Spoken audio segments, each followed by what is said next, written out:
నమస్తే, welcome to Zee Telugu news. నేను రత్న. ఇక దేశీయ స్టాక్ మార్కెట్లు ఒడిదుడుకుల మధ్య కొనసాగుతున్నాయి. అమెరికా, ఇరాన్ మధ్య యుద్ధ భయాలు ఇంకా తగ్గటం లేదు. ఆల్ టైమ్ కనిష్టం నుంచి రూపాయి ఎప్పుడు కోలుకుంటుంది? మరి కొత్తగా స్టాక్ మార్కెట్లోకి వచ్చేవారు ఎలాంటి జాగ్రత్తలు తీసుకోవాలి? చాలామంది స్టాక్ మార్కెట్లోకి వచ్చి డబ్బులు పోగొట్టుకుంటున్నారు. వారు ఎలాంటి నిర్ణయాలు తీసుకోవాలి? ఇలాంటి అంశాలు మనతో పాటు చర్చించడానికి మార్కెట్ ఎక్స్పర్ట్ శ్రీరామచంద్రమూర్తి గారు సిద్ధంగా ఉన్నారు. ఆయనతో మాట్లాడి మరిన్ని విషయాలు తెలుసుకుందాం. శ్రీరామచంద్రమూర్తి గారు, నమస్తే అండి. మనం చూస్తున్నాం స్టాక్ మార్కెట్లో కొత్తగా వచ్చే వారికి ఇప్పుడు ఏం చేయాలంటారు? ఎలాంటి సూచనలు ఇస్తారు మీరు? కొత్తగా వచ్చే వాళ్ళకి ఏంటంటే మార్కెట్ ని కొంచెం అర్థం చేసుకోండి. చాలా మంది ఫాస్ట్ క్యాష్ ఇమీడియట్ గా మనీ వచ్చేస్తుంది అని చాలా చెప్తున్నారు, కానీ అవేవి నమ్మద్దు. చాలా ఇప్పుడు మార్కెట్ పొజిషన్ కానీ మార్కెట్ సిచ్యుయేషన్ కానీ అంత కంఫర్ట్ గా లేదు. కాబట్టి ఏంటంటే ఊరికే ఎక్కువ ట్రేడ్స్ చేయటం తగ్గించుకుంటూ లెర్నింగ్ చేసుకొని మంచి కంపెనీస్ ని ఇన్వెస్ట్ చేయటం కానీ మంచి కంపెనీస్ లో మనం చేసుకోవటం అనేది చాలా అవసరం. ఒక డిసిప్లిన్ గా రిస్క్ మేనేజ్మెంట్ ఏంటి, ట్రేడ్ మేనేజ్మెంట్ ఇలా నేర్చుకోవటం, ఒక మంచి అనాలిసిస్ అనేది ట్రేడ్స్ ని స్టాక్ మార్కెట్ లో చార్ట్ ప్యాటర్న్ చూడటం ఇలా నేర్చుకుంటే వర్కౌట్ అవుతుందండి. అంతకుముందు ఏంటంటే బయింగ్ సెల్లింగ్ చేసేసి ఏది పడితే అది కొంటే ఒకప్పుడు అయ్యేది. ఇప్పుడు అసలు కంప్లీట్ గా ఏంటంటే డైరెక్షన్ లెస్ గా ఉంది మార్కెట్ అంతా కూడా. కాబట్టి ఏంటంటే ఏ మాత్రం కరెక్ట్ గా లేకుండా ఉంటే మాత్రం చాలా లాసెస్ ఫేస్ చేస్తూ ఉంటాయి. కాబట్టి ఏంటంటే మార్కెట్ లో వాళ్ళు కొత్తగా వచ్చేవాళ్ళు కాదు, ఆల్రెడీ ఉన్న వాళ్ళు కూడా ఓవర్ ట్రేడింగ్ చేయటం కానీ, ఓకే అగ్రెసివ్ గా వెళ్ళటం కానీ, లేకపోతే ట్రెండ్ ఇప్పుడు ప్రెసెంట్ మార్కెట్ అంతా కూడా ఒక రేంజ్ మార్కెట్ లో ఉంది. ఏ రోజు ఎలా ఉంటుందో తెలియట్లేదు. కాబట్టి టైమింగ్ బాగాలేదు, మార్కెట్ బుల్ ట్రెండ్ లో లేదు. కాబట్టి ఏంటంటే జాగ్రత్తగా ఇక్కడ సర్వైవల్ కోసం చూసుకోవాలి. ఎక్కువ మన క్యాపిటల్ కాపాడుకుంటూ డీసెంట్ రిటర్న్స్ వస్తే చాలు, హ్యూజ్ రిటర్న్స్ కాకుండా ఒక నార్మల్ రిటర్న్స్ వచ్చినా చాలు అన్నట్టు మనం సర్వైవల్ తో అంటే క్యాపిటల్ ప్రొటెక్షన్ తో చేసుకోవాలండి. ఓకే, అంటే స్టాక్ మార్కెట్లో డబ్బులు సంపాదించాలని చాలా మంది రావటం మనం చూస్తాం. ఇన్వెస్ట్ చేసిన వారు కూడా చాలా మొత్తంలో డబ్బులు కూడా కోల్పోతున్న వాళ్ళు కూడా ఉన్నారు. ఇక వాళ్ళు తీసుకునే నిర్ణయాలు తప్పని తెలిసి కూడా అలాంటి తప్పులే చేస్తున్న వాళ్ళు కూడా ఉన్నారు. వారికి మీరు ఎలాంటి సలహాలు ఇస్తారు? ఎక్సలెంట్ అండి ఈ క్వశ్చన్. యాక్చువల్గా ఏంటంటే ఇందులో మనకి తప్పు అని తెలిసినా కూడా మనం తప్పు చేస్తూ ఉంటాం. ఎందుకంటే మనకి రైట్ చెప్పేవాళ్ళు కానీ రైట్ డైరెక్షన్ లో తీసుకెళ్లే వాళ్ళు కానీ ఇక్కడ లేరు. మనం ఇప్పుడు ఒక ఇంటర్మీడియట్ పర్సన్ ఇంజనీరింగ్ కావాలంటే ఏం చేస్తాం? చైతన్య కాలేజ్, నారాయణ కాలేజీకి వెళ్తాం. అక్కడ టీచర్స్ వాళ్ళకి గైడెన్స్ ఇస్తారు, వాళ్ళు చదివిస్తారు, వాళ్ళకి ఒక ప్రోగ్రెస్ గా తీసుకెళ్తారు. ఇక్కడ స్టాక్ మార్కెట్ లో ఏంటంటే మన ఇష్టం వచ్చినట్టు మనం చేయటం, మన అసలు కంట్రోల్ చేసేవాళ్ళు లేకపోవటం, అలాగే మనం రైట్ రాంగ్ అని చెప్పేవాళ్ళు లేకపోవటం, ఒక సరైన శిక్షణ తీసుకోకపోవటం వల్ల చాలా ఫెయిల్యూర్ అవుతాం.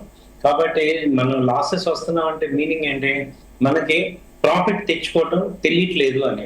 దాన్ని ఒప్పుకొని ఇవాళ మంచి క్లాసెస్ ఉన్న చోట జాయిన్ అయ్యి మంచి ట్రైనింగ్ తీసుకోవటం ద్వారానే ఇందులో సక్సెస్ అవ్వగలం.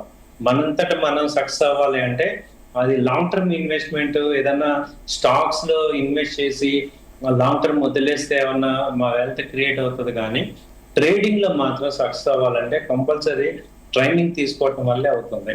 లేదు మీరు కనీసం అట్లీస్ట్ ఒక చార్ట్ నేర్చుకోవటం, క్యాండిల్ స్టిక్ చూసుకోవటం ఇలాంటివన్నీ చేయాల్సిందే.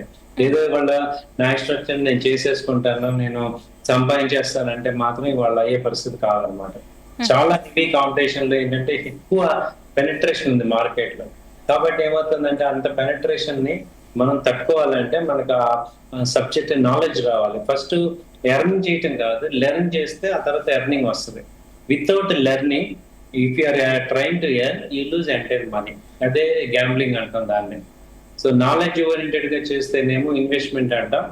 నాలెడ్జ్ లేకుండా డిసిప్లిన్ లేకుండా ఎలా పడితే అలా ట్రేడ్ చేస్తే దాన్ని గ్యాంబ్లింగ్ అంటాం. సో మీరు దేనిలో ఉన్నారు? గ్యాంబ్లింగ్ లో ఉన్నారా లేకపోతే ఇన్వెస్ట్మెంట్ ఒక డిసిషన్ తీసుకునేటప్పుడు ఇన్ఫార్మ్డ్ నాలెడ్జ్ తో తీసుకుంటే మాత్రం అప్పుడే మీరు సక్సెస్ అవుతారండి. ఓకే, స్టాక్ మార్కెట్లో ఇన్వెస్ట్ చేయాలనుకునే వారు ఏ స్ట్రాటజీతో ముందుకు వెళ్తే మంచిదంటారు?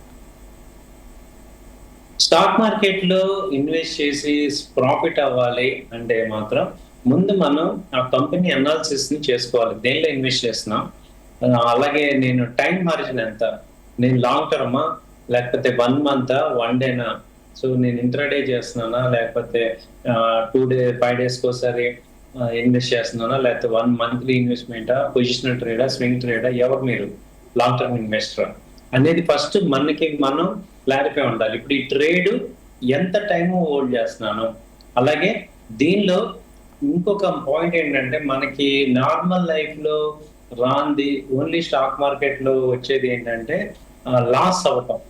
మనం నార్మల్ లైఫ్ లో అసలు లాస్ అవటం అనేది, ఫెయిల్ అవటం అనేది ఉండదు. కానీ ఇక్కడ స్టాక్ మార్కెట్ లో ఏంటంటే మనకి ప్రీమియం లేకుండానే ఏదో ఒక రీజన్ తో మన పెట్టిన స్టాక్ వాల్యూ తగ్గిపోతూ ఉంటాయి. అంటే మన చేతుల్లో ఉండదు అనమాట, ఇది అవుట్కమ్ అనేది మన చేతిలో ఉండదు. కాబట్టి మనం దాన్ని అబ్జర్వ్ చేసుకొని రిస్క్ ఎంత ఉంది, ఎంతవరకు నేను కంట్రోల్ చేసుకుంటాను, ఎంతవరకు నేను నా పొజిషన్ కాపాడుకోగలను, అలాగే ఆ కంపెనీ అంతవరకే రిస్క్ తీసుకోవాలి. అయితే స్ట్రాటజీలో ఫస్ట్ డిసిప్లిన్, దాన్ని రిస్క్ మేనేజ్మెంట్ అంటాం, ట్రేడ్ మేనేజ్మెంట్. ఈ 3 కనుక నేర్చుకుంటే మీరు పర్ఫెక్ట్ గా ట్రేడింగ్ లో సక్సెస్ అవుతాం.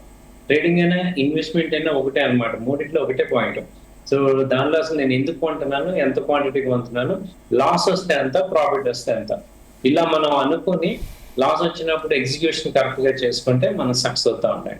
ఇందులో ఏంటంటే ఇదే పెద్ద